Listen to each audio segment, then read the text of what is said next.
सो hey guys, आज start करने वाले एक और नया चैप्टर जो कि आप लोग का चैप्टर नंबर 6 है, डिफरेंशियल इक्वेशन। यहाँ पे हम लोग स्टार्ट कर चुके पीवाईक्यू सीरीज, जिसमें आप लोगों ने बहुत सारे चैप्टर देखे होंगे। तो ये चैप्टर नंबर 6 है हमारा, जो कि आप लोग का बड़ा ही इंपॉर्टेंट चैप्टर एग्जाम में। इस चैप्टर के अंदर से एक 4 मार्क्स, एक 3 मार्क्स और 1 मार्क्स, कभी कभी 2 मार्क्स के अंदर भी क्वेश्चन पूछा जाता है। और समटाइम्स आप लोग का ये क्वेश्चन इसके ऊपर के क्वेश्चन आप लोग को 2 मार्क्स के एमसीक्यू में भी पूछा जाता है। तो एग्जाम में आप लोग का ये चैप्टर करीब करीब 8 से 9 मार्क्स का वेटेज रखता है, तो आप लोग को उसी हिसाब से प्रिपेयर करना है। तो दोस्तों, आज अपन बात करेंगे 2025 के क्वेश्चन पेपर की, जहां पे हम लोगों को देखना है कितने क्वेश्चंस इस चैप्टर में से आए थे और किस तरीके से हमें उन क्वेश्चन को अटेम्प्ट करना है। और आप लोग को समझ में आ जाएगा किस तरीके से वैरायटी ऑफ क्वेश्चन आप लोग एग्जाम में देखने मिलने वाले हैं यहाँ पर, अगर आप लोगों ने इन कंसेप्ट को समझ लिया तो बच्चों, कैसे हैं आप सभी लोग? I hope you are fine. तो मैंने स्वागत करता हूं आप सभी का इस प्यारे यूट्यूब चैनल यानी कि JR कॉलेज पर। स्टार्ट करते हैं आज का वीडियो, देखते हैं कैसे कैसे क्वेश्चन आज आप लोग को मिलने वाला है। इस सीरीज में अपन ने चैप्टर 1 से लेके पूरे के पूरे चैप्टर कंप्लीट कर लिए, बस एक चैप्टर बचा है, ये वाला चैप्टर नंबर 6, 7, 8 शायद आप लोग को पहले ही मिल चुका होगा। चलो इसे भी देख लेते हैं। यहाँ पर आप लोग देखोगे तो ये हमारे इस चैप्टर नंबर 6 का पार्ट 1 है, जहाँ पे अपन 2025 से क्वेश्चन पेपर देख रहे हैं। पार्ट 2 में 24 की और पार्ट 3 में 23 का पेपर देखेंगे। फटाफट देखते हैं कैसे क्वेश्चन पूछे जाते हैं एग्जाम में। तो पहला क्वेश्चन देखो यहाँ पर, right the order of the differential equation. One of the favourite question बनता है आप लोग का चैप्टर मोड के अंदर। अब बहुत ही इंपॉर्टेंट क्वेश्चन है एग्जाम में, आप लोग कभी कभी ऑर्डर डिग्री दोनों पूछा जाता है। क्वेश्चन की डिफिकल्टी लेवल पर डिपेंड करता है कि किस तरीके से आप लोग क्वेश्चन में क्या पूछा गया। इस केस में हमें सिर्फ और सिर्फ ऑर्डर पूछा गया, तो ऑर्डर अपन डायरेक्टली भी बता सकते हैं, लेकिन बच्चों इसे सॉल्व करने की थोड़ी जरूरत पड़ेगी। आप लोग को इसे ऐसे फॉर्म में लेके जाना है कि हर एक टर्म का जो पावर हो, ट्राई करना है कि वो किस में ना हो, वो है ना फ्रैक्शन में ना हो, होल नंबर होना चाहिए। किसी भी टर्म का पावर जो होगा होल नंबर पे होना चाहिए। तो अगर मैं यहाँ पर चेक कर पा रहा हूँ, अगर सही तरीके से देख पा रहा हूँ इस क्वेश्चन के अंदर, तो मुझे एक चीज देखने को मिल रही है कि क्वेश्चन के अंदर बोला गया है कि रूट के अंदर 1 plus d y by d x का square equal to d2y upon में dx का स्क्वायर रेज टू 3/2, ये दिया हुआ है। तो सबसे पहले इसे सॉर्ट करके लिखता हूँ, 1 plus d y by d x का स्क्वायर लिख लेता हूँ, और यहाँ पर जो ब्रैकेट के अंदर रूट लिखा हुआ है इसे रेज टू 1/2 करके लिख देता हूँ। ठीक है, यहाँ पर भी सेम टू सेम वही, इसको कुछ नहीं करना है, जैसा लिखा हुआ है उसे एज इट इज रख दो, ताकि आप लोग को अगले स्टेप में समझ में हम लोग कर क्या रहे हैं। अब इसे अच्छे तरीके से समझने के लिए स्क्वायरिंग ऑन बोथ साइड करना पड़ेगा। तो यहाँ पर लिखता हूँ स्क्वायरिंग बोथ साइड। स्क्वायरिंग क्या करना है, बोथ साइड को स्क्वायर कर देना है। स्क्वायर करेंगे तो क्या हो जाएगा ये बच्चों, 1 plus d y by d x का स्क्वायर रेज टू 1/2, इसका स्क्वायर करेंगे। Same to same d2y upon में dx स्क्वायर रेज टू 3/2, इसका भी क्या कर देंगे, स्क्वायर। सिंपल है। अब जैसे आप लोग स्क्वायर करते हो तो पावर पावर मल्टीप्लाई हो जाएगा। यहाँ पर क्या मिलेगा, 1 plus d y by d x, इसका स्क्वायर एज इट इज रखूंगा। यहाँ पर क्या मिल जाएगा, देखो यहाँ पर हमारे पास 1/2 है, उसके बाद पावर मल्टीप्लाई में आ जाएगा। देखो पावर का पावर क्या होता है, मल्टीप्लाई। अब यहाँ पर भी सेम सेम वही होने वाला, d2y अपॉन में dx स्क्वायर, यहाँ पर क्या जाएगा 3/2 और 2 आके यहाँ पर मल्टीप्लाई हो जाएगा। अगर मैं 2 को कैंसिल करता दोनों साइड से, तो यहाँ पर क्या मिल जाएगा, 1 plus d y by d x का स्क्वायर, और पावर में 1 है उसका कोई मतलब नहीं होता है। ठीक है, तो 1 लिख के कुछ होने वाला नहीं है। बट यहाँ पे अगर ध्यान दोगे तो d2y अपॉन में dx स्क्वायर के पावर में जो हमें मिल रहा है ना, वो 3 मिल रहा है। बस इस तरीके से अपन इसको पहले सिंप्लीफाई कर लेना, ताकि पावर में कुछ भी आप लोग का फ्रैक्शनल पार्ट ना रह जाए। इतना समझ में आ गया। अब अगला पार्ट क्या होगा, तो आप लोग को चेक करते हैं इसमें ऑर्डर क्या होगा। ठीक है, क्या चेक करना, ऑर्डर। तो ऑर्डर के लिए क्या करते हैं अपन, देखो आप लोग को सिंपल लैंग्वेज में बता देता हूँ। अगर आप लोग किसी चीज को डिफरेंशिएट करते हो तो पहले आप लोग बोलते हैं इसको अपन ने फर्स्ट ऑर्डर डेरिवेटिव किया हुआ। अगर 2 बार डिफरेंशिएट करते हो सेकंड ऑर्डर डेरिवेटिव, 3 बार डिफरेंशिएट करोगे तो थर्ड ऑर्डर डेरिवेटिव, ऐसे n टाइम्स डिफरेंशिएट करोगे तो n थर्ड ऑर्डर डेरिवेटिव होता है। अब यहाँ पे आप लोग को चेक करना है यहाँ पर हाईएस्ट ऑर्डर ऑफ डेरिवेटिव कितना है। अगर चेक किया जाए तो इसे एक ही बार डिफरेंशिएट किया तो ये टर्म जो है फर्स्ट ऑर्डर डेरिवेटिव में है, और इसे चेक किया जाए d2y पर में dx स्क्वायर, ये सेकंड ऑर्डर डेरिवेटिव में है। तो हाईएस्ट ऑर्डर कितना है यहाँ पर 2 है, जिस लिखेंगे 2। अब बात करते कभी कभी डिग्री भी पूछ लेता है, तो वो भी मैं आप लोग को यहाँ पर एक्सप्लेन कर देता हूँ। जिस टर्म का आप लोग ऑर्डर देख रहे हैं ना, उसी का आप लोग पावर भी देखना है, क्योंकि वो फ्रैक्शन में नहीं तो परफेक्ट है। तो d2y पर में dx स्क्वायर के पावर में क्या 3, तो इस केस में डिग्री जो होगा वो 3 हो जाएगा। इस तरीके से एग्जाम में अगर आप लोगों ने इतना सॉल्व करके ये लिखा है तो आप लोग को 1 आउट ऑफ 1 मार्क्स मिलेगा। और अगर दोनों सॉल्व करके कभी कभी दोनों पूछा जाए तो भी 1 ही मिलेगा, क्योंकि ये क्वेश्चन 1 मार्क्स का ही होता है, 2 मार्क्स में नहीं पूछा जाता है। होपफुली ये क्वेश्चन क्लियर हो गया। बड़ा ही सिंपल सा आसान सा क्वेश्चन है, जो कि आप लोग यहाँ पर बोर्ड पर देख सकते हो। अगर आपके मन में कोई डाउट दिक्कत हो कमेंट सेक्शन में जरूर पूछिएगा, अदरवाइज हम लोग अगले क्वेश्चन पे बढ़ सकते हैं। एग्जाम में ये ऐसा क्वेश्चन भी बहुत ही फेवरेट क्वेश्चन बन जाता है, बहुत ही ज्यादा एग्जाम में पूछा जाता है। इसे बोलते हैं अपन, अगर देखा जाए तो आप लोग को पहले मैं एक्सप्लेन कर देता हूँ। यहाँ पे आप लोग को सारे टर्म्स की डिग्री देखनी है, जिसकी आप लोग देख सकते हैं जब भी आप लोग को y अपॉन x दिखाई देगा ना, y अपॉन x या x अपॉन y इस फॉर्म में दिखाई देगा, मोस्टली जब भी आप लोग को दिखाई देगा उस फॉर्म को अपन प्यार से बुलाएंगे linear differential sorry homogeneous differential equation. क्या बुलाएंगे? Homogeneous differential equation. ऐसा क्यों? चलो चेक करते हैं। यहाँ पर आप लोग x को देखोगे तो x की पावर कुछ नहीं मतलब 1 है, यहाँ पर भी 1 है, यहाँ पर भी 1 है, तो यहाँ पर सारे के सारे जितने भी वेरिएबल सबके पावर में क्या है 1 1 1 है। जब भी ऐसा केस दिखाई देता 1 1 1 2 2 2 3 3 3 ऐसा केस कभी भी दिखाई देगा तो उस केस में अपन उसको बोलते हैं होमोजेनस डिफरेंशियल इक्वेशन। होमोजेनस का मतलब होता है सेम, ठीक है। तो यहाँ पर क्या है, सारे टर्म्स का डिग्री क्या है, सेम है। अब आगे चलते हैं, अब इसे सॉल्व कैसे करना है। तो सबसे पहले देखो यहाँ पर y बाय x है ना, तो एक काम करो इस x से पूरे इक्वेशन को डिवाइड कर दो, तो डिवाइड बाय y कर दो, तो ये मुझे क्या मिल जाएगा dy बाय dx, ये मुझे मिल जाएगा। डिवाइड करेंगे इसे तो यहाँ पर x से डिवाइड x x कैंसिल, यहाँ पर बचेगा tan of y by x, और जब इसे डिवाइड करूंगा तो क्या आ जाएगा, ये भी y बाय x के टर्म में आ जाएगा। तो आप लोग चेक कर सकते हैं यहाँ पर दो टर्म्स y बाय x के टर्म में है, तो आप लोग क्या करते हैं उसी को एक नया वेरिएबल कंसीडर कर लेना है, क्योंकि इसे वेरिएबल सेपरेबल करना थोड़ा सा मुश्किल है। तो पुट क्या करेंगे, पुट y बाय x को v मान लो, इसका मतलब क्या है y इक्वल टू vx हो जाएगा, ठीक है यहाँ तक। अब इसे डिफरेंशिएट करते हैं, डिफरेंशिएट जैसे ही करूंगा ये मिल जाएगा मुझे dy बाय dx, और यहाँ मुझे मिलेगा u इंटू वी का फंडा। तो पहले v को वैसे रखा, डिफरेंशिएट कर दोगे आप लोग x को, और अगले ही पल x को वैसे रखोगे, डिफरेंशिएट कर दोगे आप लोग v को। तो सॉल्व कर लो, यहाँ पे मिलेगा dy by dx is equals to v into 1 यानी कि v, और यहाँ पे कोई चेंजेस नहीं, यहाँ पर dv बाय dx वैसे के वैसे ही रहेगा। बस इतना आप लोगों को कर लेना है। इसे पकड़ते हैं अपन इक्वेशन नंबर 2, इसे पकड़ लेते हैं 2, ठीक है। बस इस वैल्यू को रिसब्स्टिट्यूट करते मतलब सब्स्टिट्यूट करते इस इक्वेशन में, तो पुट करता हूँ सेकंड इन 1, मतलब क्या, जहां पर भी dy बाय dx दिख रहा होगा ना वहां पे आप लोग को v plus x dv by dx लिखना है, यहाँ पे पुट कर देंगे, और जहां पर भी आप लोग को y बाय x दिख रहा होगा वहां पे आप लोग क्या पुट कर देंगे, v। सिंपल, तो वही करना है, जहां पर dy बाय dx है वहां पे क्या लिखेंगे v plus x dv by dx, और जहां पर भी y बाय x है वहां पे क्या पुट कर दोगे आप लोग tan v हो जाएगा, ये भी क्या हो जाएगा v, ठीक है। अब देखो ये प्लस v इधर आएगा तो माइनस v होगा, और यहाँ पे पहले से एक v है तो plus v minus v cancel, x dv by dx मिल जाएगा। अब देखो हम लोग को डिफरेंशियल इक्वेशन को सॉल्व करना है तो ऑब्वियसली इंटीग्रेट करना होगा, तो पहले क्या करते हैं dx को उधर लेके जाते हैं, तो x dv हो जाएगा, यहाँ पे मिलेगा tan v इंटू dx। मेरे हिसाब से आप लोग को यहाँ तक की बातें पूरी तरीके से क्लियर है। अब क्या, अब आप लोग को इंटीग्रेट करना है, तो आप लोग को देखना आपने प्रॉपर वेरिएबल सेपरेबल किया क्या। अब वेरिएबल सेपरेबल होता क्या, देखो यहाँ पर लिखा हुआ dv, तो यहाँ पर होना चाहिए था v या फिर v की टर्म्स, यहाँ लिखा हुआ dx, तो यहाँ पर होना चाहिए x या फिर x के टर्म्स। तो आप लोग देख सकते हैं यहाँ पर tan v है तो x का टर्म है नहीं, तो एक काम करेंगे इसको यहाँ पर भेज देंगे, तो ये यहाँ पर मल्टीप्लाई में है, इसे यहाँ पर ले लूंगा तो dv के साथ वो किस में आ जाएगा, डिवीजन में आ जाएगा। सिमिलरली x यहाँ पर मल्टीप्लाई में, इसे यहाँ पर ले लूंगा तो 1/x यहाँ पर dx में आ जाएगा, मतलब डिवीजन में आ जाएगा। अब कर दो आप लोग इंटीग्रेट कर दो, इतना मेरे हिसाब से आप लोग क्लियर हो गया होगा। अब जैसे इंटीग्रेट करते हो तो इंटीग्रेट करने के लिए 1/tan का इंटीग्रेशन हमें पता नहीं है, लेकिन यहाँ पर cot v लिख सकता हूँ, और इसे 1/x को वैसे ही रखता हूँ, ठीक है। cot v का इंटीग्रेशन होता है log ऑफ sin v, मतलब cot x का होता है log ऑफ sin x होता है, वैसे cot v का होगा log ऑफ sin v हो जाएगा, मॉड के अंदर लिख दो, और यहाँ पे आ जाओ 1/x का क्या होता है log ऑफ x, और यहाँ पे मिल जाएगा अपने को c। लेकिन बच्चों यहाँ पे c नहीं लिखना, चलो मैंने मान लो कि c लिख दिया, बट बच्चों आप लोग को पता है यहाँ पर दोनों साइड log है ना, जब भी आप लोग को दोनों साइड log के टर्म दिखाई दे रहे होंगे तो इसे c मत लिखना, इसे लिखना log ऑफ c लिख देना, सिंपल सी बात है, क्योंकि c अगर इंटीग्रेट करने पे एक c कांस्टेंट मिलता है। अगर नहीं समझ में आया तो चलो एक स्टेप लेकर मैं आप लोग को दिखाता हूँ। तो मान लिया यहाँ पे मैंने c लिखा, अब क्या होगा, कुछ नहीं हो रहा, तो इसे एक काम करता हूँ c1 लिख देता हूँ, लेकिन मुझे पता दोनों साइड log के टर्म में, तो मैं क्या करूँगा मालूम है, यहाँ पर मैं क्या कर दूंगा, सिंपल सी बात है, इस c को पुट कर दूंगा log c, c1 को मैंने क्या पुट किया, वेयर c1 जो है वो log c के बराबर है, इतना आप लोग कर लेंगे।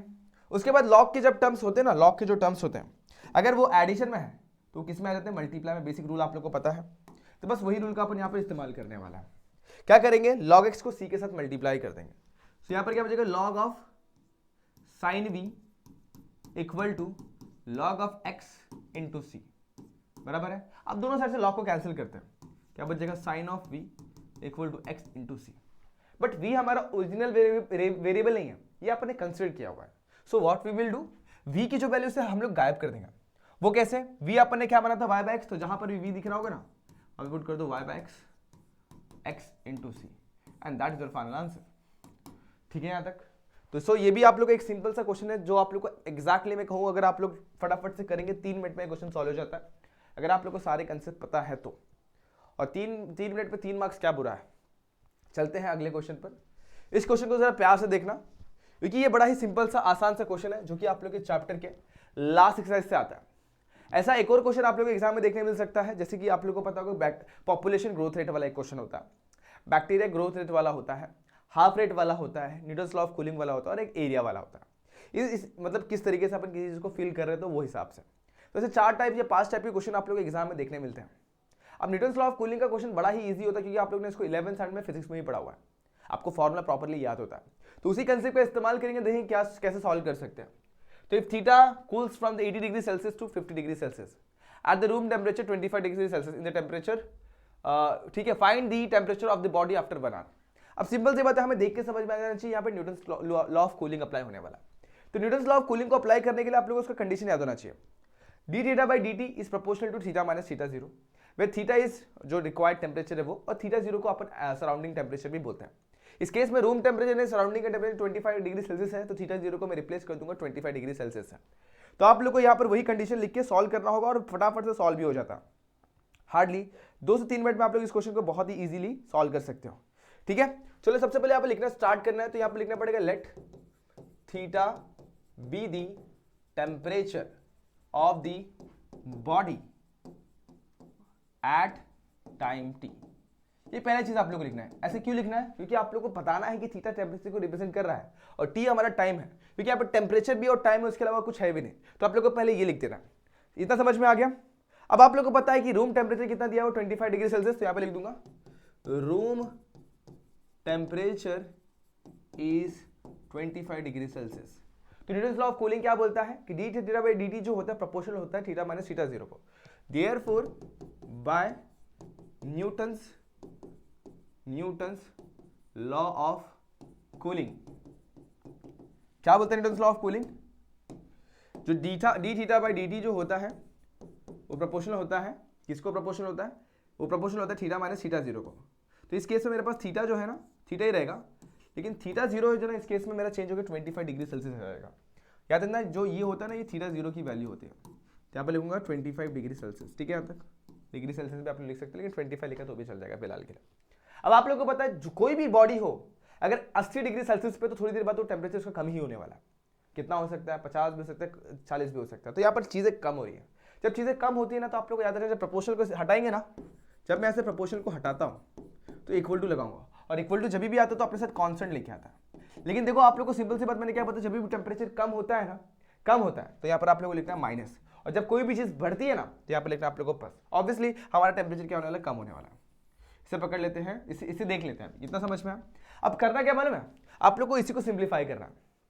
ठीक है, इसी को सिंप्लीफाई करके आप लोग को सबसे पहले एक ना डिफरेंशियल इक्वेशन रेडी करना है, और फाइनली उसमें जो भी कांस्टेंट होंगे उसे रिप्लेस करना है। अब वो कैसे करना है, स्टेप वाइज मैं आप लोगों को यहाँ पर एक्सप्लेन करने वाला हूँ। तो सबसे पहले इसे सॉल्व करने की देरी है, सॉल्व कर लेंगे तो सब कुछ आप लोग को समझ में आ जाएगा। चलो सॉल्व कैसे करना है? Variable separable.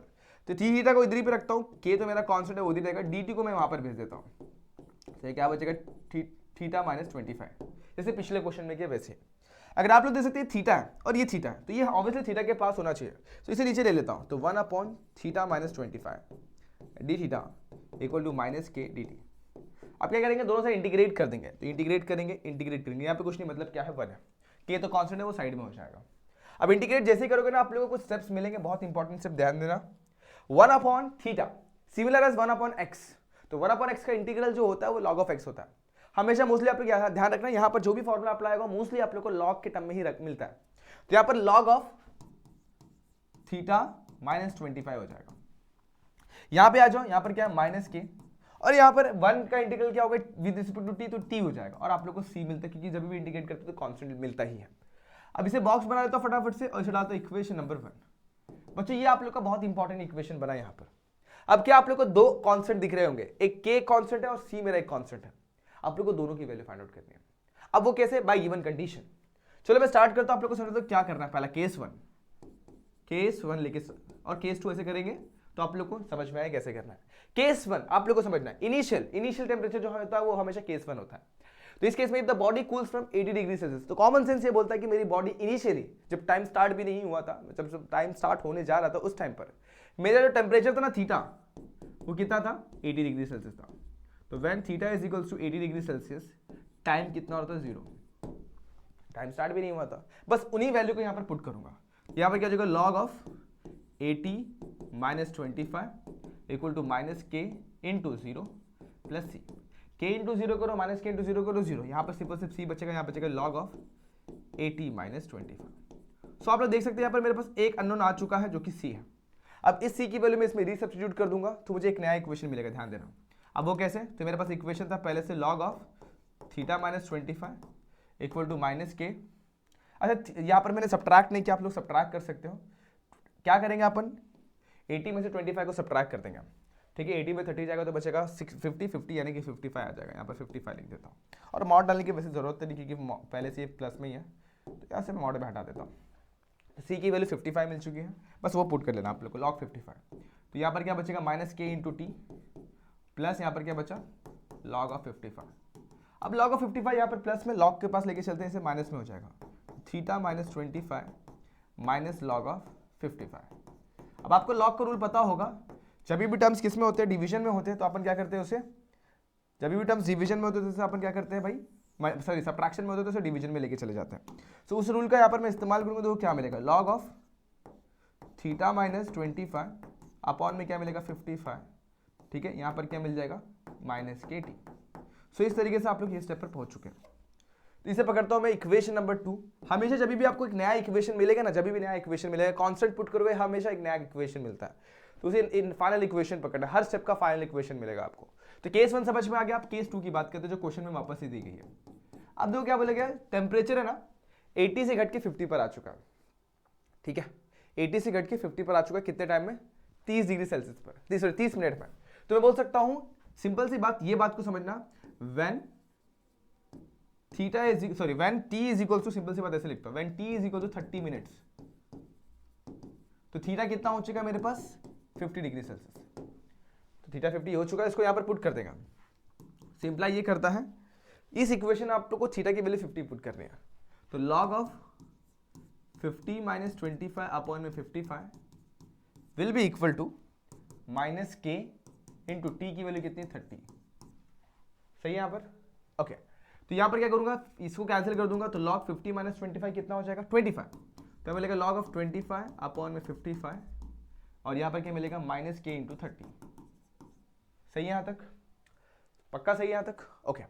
अब आप लोग सिंपल से कुछ चीजें अप्लाई करोगे तो आप लोग का पूरा कंसेप्ट ही यहाँ पे सॉर्ट हो जाएगा, पूरा का पूरा फंडा ही यहाँ पर क्लियर हो जाएगा।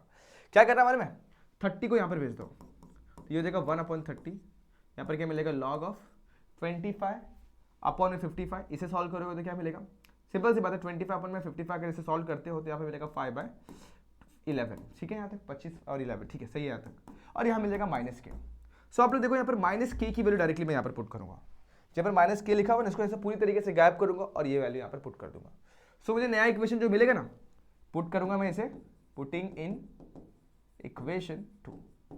जैसे पुट करूंगा देखो नया इक्वेशन कैसे मिलेगा। इस साइड जो मेरा लॉग है उसे वैसे ही रखना है। एक काम करता हूं, चेंज करता थोड़ा सा कलर,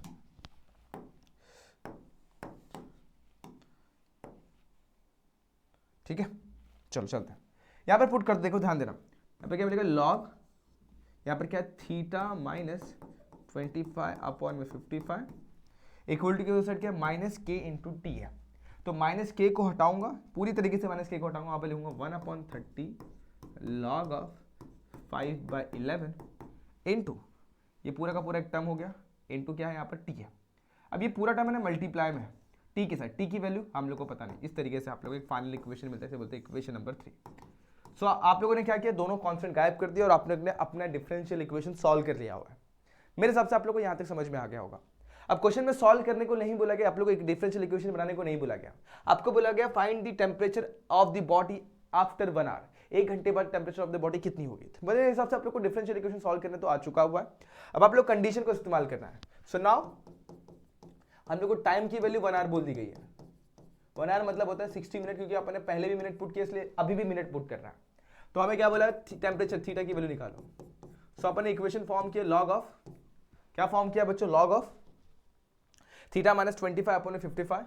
तो थीटा की वैल्यू कितनी है, थीटा हमें फाइंड करना, माइनस 25 अपॉन में 55 इज इक्वल्स टू, अब देखो टी उधर मल्टीप्लाई में है, जो ये टी मल्टीप्लाई में है इसे आगे लिया जा सकता है। तो इस केस में टी की वैल्यू मुझे दे दी गई है, टी में आगे रखता हूँ फिलहाल के लिए, इंटू 1/30 इंटू क्या है, लॉग ऑफ, यहाँ पर क्या है, लॉग ऑफ क्या है 5/11, यहाँ पे 5/11 लिखता हूँ। बट क्वेश्चन में बोल दिया कि टी आप लोग 60 पुट कर सकते हो, तो मैं करूँगा फटाक से यहाँ से टी गायब करके यहाँ पे 60 पुट कर दूंगा। अब 31 जा 32 जा कैंसिल करो, आप लोग को ये मिलेगा। सो यहाँ पर मुझे मिल गया log of theta minus 25 upon 55 that will be equal to 2 log of 5/11। अब इसे सॉल्व ही तो करना है। अब देखो दोनों साइड से log कैंसिल करना है, लेकिन यहाँ पे 2 मेरे को दिक्कत में डाल रहा है। तो log का एक और जो भी टर्म मल्टीप्लाई मतलब उसे पावर में ले लो, तो log ऑफ 5/11 का स्क्वायर और यहाँ पे क्या मिलेगा log of theta minus 25 upon 55। सो दोनों साइड से अगर मैं log को कैंसिल करता हूँ, यहाँ मिलेगा theta minus 25 upon 55 will be equal to 5/11 का स्क्वायर। 5 का स्क्वायर 25, 11 का स्क्वायर 121, ये मिल जाएगा। इस टर्म को उठा के वहाँ पे लेके जाते तो क्या मिलेगा, theta minus 25 will be equal to 25 upon 121 multiply by 55। मैं कैंसिलिंग विद इट बाय 11 क्या हो जाएगा 5 जा, और इसे मल्टीप्लाई करोगे तो 125 अपॉन में 11 मिल जाएगा, और ये माइनस 25 को यहाँ पे लेंगे तो प्लस 25 आ जाएगा। ठीक है, अब करना क्या, क्रॉस मल्टीप्लाई एंड सॉल्यूशन की तरफ पढ़ना है। तो जैसे क्रॉस मल्टीप्लाई करते हो तो क्या हो जाएगा 11 5 जा 55, 5 यहाँ पर 11 2 जा 22, 22 प्लस 5 27, 275 अपॉन में 11। बस इसे ऐड कर दो। ऐड जैसे ही करोगे आप लोग क्या मिलेगा 5 5 10, 10 का 0 1 वहाँ पर, यहाँ पर भी 10 और एक और ऊपर चला जाएगा, तो यहाँ मिलेगा आप लोग को 400/11 मिल जाएगा। ठीक है, तो क्या मिल जाएगा 400/11। अब 400 को 11 से डिवाइड करना किसे नहीं आता। अब आप लोग डिवाइड कर लो फटाफट से, तो 11 1 से 11, 11 3 से 33, जैसे 33 हुआ तो 7 बज गया 7 0, 11 6 तो 66, फिर से 3 6 3 6 आप लोग को मिलता चला जाएगा। So theta will be 36.36 degree Celsius at time after time 60 minutes. तो सो ये एक ईजी क्वेश्चन है जो कि आप लोग देख सकते हो कैसे एग्जाम में क्वेश्चंस पूछे जाते हैं। बड़े ही सही तरीके से क्वेश्चन को सॉल्व करना आप लोग को, सबसे पहले आप लोग को देखना क्या क्वेश्चन दिया हुआ है। क्वेश्चन में टेम्परेचर की बात करेंगे, मतलब Newton law of cooling apply करेंगे, ये कंडीशन होता है जहां पर ये थीटा 0 होता है। थीटा 0 इस केस में 25 क्वेश्चन में बोल दिया गया है। अब इसे सिंप्लीफाई करके अपन यहाँ तक की कंडीशंस को बना लेते हैं। उसके बाद इक्वल टू डाल के आप लोग कांस्टेंट डालेंगे, सिंस ये न्यूटन लॉ ऑफ कूलिंग है, टेम्परेचर कम होता है तो माइनस क्या आएगा ना कि प्लस के। जहां पे चीजें बढ़ेंगी वहां पर प्लस होना चाहिए, जहां पे कम होगी वहां माइनस होना चाहिए। इस तरीके से अगर मैं याद रखूंगा तो यहाँ पे माइनस क्या आ रहा है। अब क्या करूंगा, वेरिएबल सेपरेबल को करने की कोशिश करूंगा, तो dt को पहले यहाँ पे लिया, तो यहाँ पे t का कोई टर्म ही नहीं है, थीटा है, तो थीटा को नीचे ले लेंगे तो इस तरीके से आ जाएगा। This is similar as 1/x, और 1/x का इंटीग्रल होता है log ऑफ x। तो इस तरीके से यहाँ पर log ऑफ थीटा माइनस 25 मिला, और यहाँ पर मिला minus kt integral of 1 dx dt जो होता है t होता है, और प्लस c मिल जाएगा। सो ये बन गया इक्वेशन नंबर 1। अब करेंगे क्या बच्चों, यहाँ पर इसे थोड़ा सा सॉल्व करने की कोशिश करेंगे, मतलब दो केसेस अप्लाई करेंगे। इनिशियल टेम्परेचर जो था ना मेरा 80 डिग्री सेल्सियस था। अब 80 डिग्री सेल्सियस है, मतलब क्या करना है हमें, वहां पर टाइम की वैल्यू 0 पुट करनी है। तो t इक्वल टू 0 पुट के c मिल गया log 55, इसे पुट करेंगे पहले इक्वेशन में तो हमें एक नया इक्वेशन मिलेगा। सो हमारा एक न्यू इक्वेशन बन गया, ये हमारा न्यू इक्वेशन है। उसके बाद क्या करेंगे, सेकंड कंडीशन को पुट करेंगे। केस 2 क्या बोला हुआ है, आपका टेम्परेचर 50 डिग्री सेल्सियस आ जाएगा, कितने टाइम में, 30 मिनट में। तो हमारा टेम्परेचर कितना 50 डिग्री सेल्सियस है आफ्टर टाइम 30 मिनट। तो बस पुट किया और सिंप्लीफाई किया तो आप लोग को माइनस के की वैल्यू मिली। आप लोग के भी निकाल सकते हैं, माइनस को बस वहां पे बेचना है, और के वहां पर पुट करोगे तो माइनस माइनस कैंसिल होगा ऑब्वियसली। तो इस तरीके से आपको एक नया इक्वेशन मिलता है। फिर क्या करना है, आप लोग टी को चाहे तो आगे भी लिख सकते हो, कोई दिक्कत वाली बात नहीं है। यहां तक आप लोग को डिफरेंशियल इक्वेशन को सॉल्व करने आना चाहिए। अगर यहां तक आता है बस आप लोग को कंडीशन की वैल्यू पुट करनी, आप लोग को सॉल्यूशन मिल जाएगा। क्या बोला हुआ है, what will be the temperature after 1 hour. 1 hour का मतलब होता है 60 मिनट। तो टाइम की जगह मैंने 60 डाला और 30 पहले से था, यहाँ पर सब कुछ वैसे ही लिखा हुआ है, बस चीजों को कैंसिल किया हुआ है। मुझे थीटा फाइंड आउट करना है, तो कैंसिल किया तो 2 मिला, 2 को पावर में लेके जाएंगे तो स्क्वायर हो जाएगा, स्क्वायर करेंगे तो 25/121 हो जाएगा। इतना क्लियर हो गया। तो दोनों साइड से लॉग भी कैंसिल हो चुका है। अब क्या करना है, 55 को यहाँ पे लेके क्रॉस मतलब कैंसिलेशन करना है, तो यहाँ पे मिलेगा आप लोग को, यहाँ पे शायद मैंने, हाँ ठीक है, यहाँ तक क्लियर हो गया। मतलब यहाँ पर क्या मिलेगा 125/11, माइनस 25 को यहाँ पे ले तो प्लस 25 हो गया। क्रॉस मल्टीप्लाई करोगे 275, 125 में ऐड करोगे 400, और 400/11 जो होता है वो 36.3636 मिलता है, जो कि आप लोग का मस्त सा एकदम सिंपल सा क्वेश्चन है। एग्जाम में अगर इससे मिलता है जो तक कोई क्वेश्चन मिले तो जरूर अटेम्प्ट करना और ट्राई करना कि इस क्वेश्चन को सॉल्व करके जाओ। सो बच्चों आज अपन ने 3 क्वेश्चन लिए, अभी नेक्स्ट वीडियो की बारी है, तो आज के लिए बस इतना ही। होप ये वीडियो आप लोग को पसंद आई होगी। अगर पसंद आई है तो like the video, share the video, subscribe our channel. मिलते हैं नेक्स्ट वीडियो में जहाँ पे अपन बात करें कुछ और नए क्वेश्चन की, इन्हीं चैप्टर की जो कि आप लोग के 2024 क्वेश्चन पेपर से होने वाला है। तो बच्चों आज के लिए बस इतना ही, फिर मिलेंगे नेक्स्ट वीडियो में, तब तक के लिए stay tuned, good bye and take care.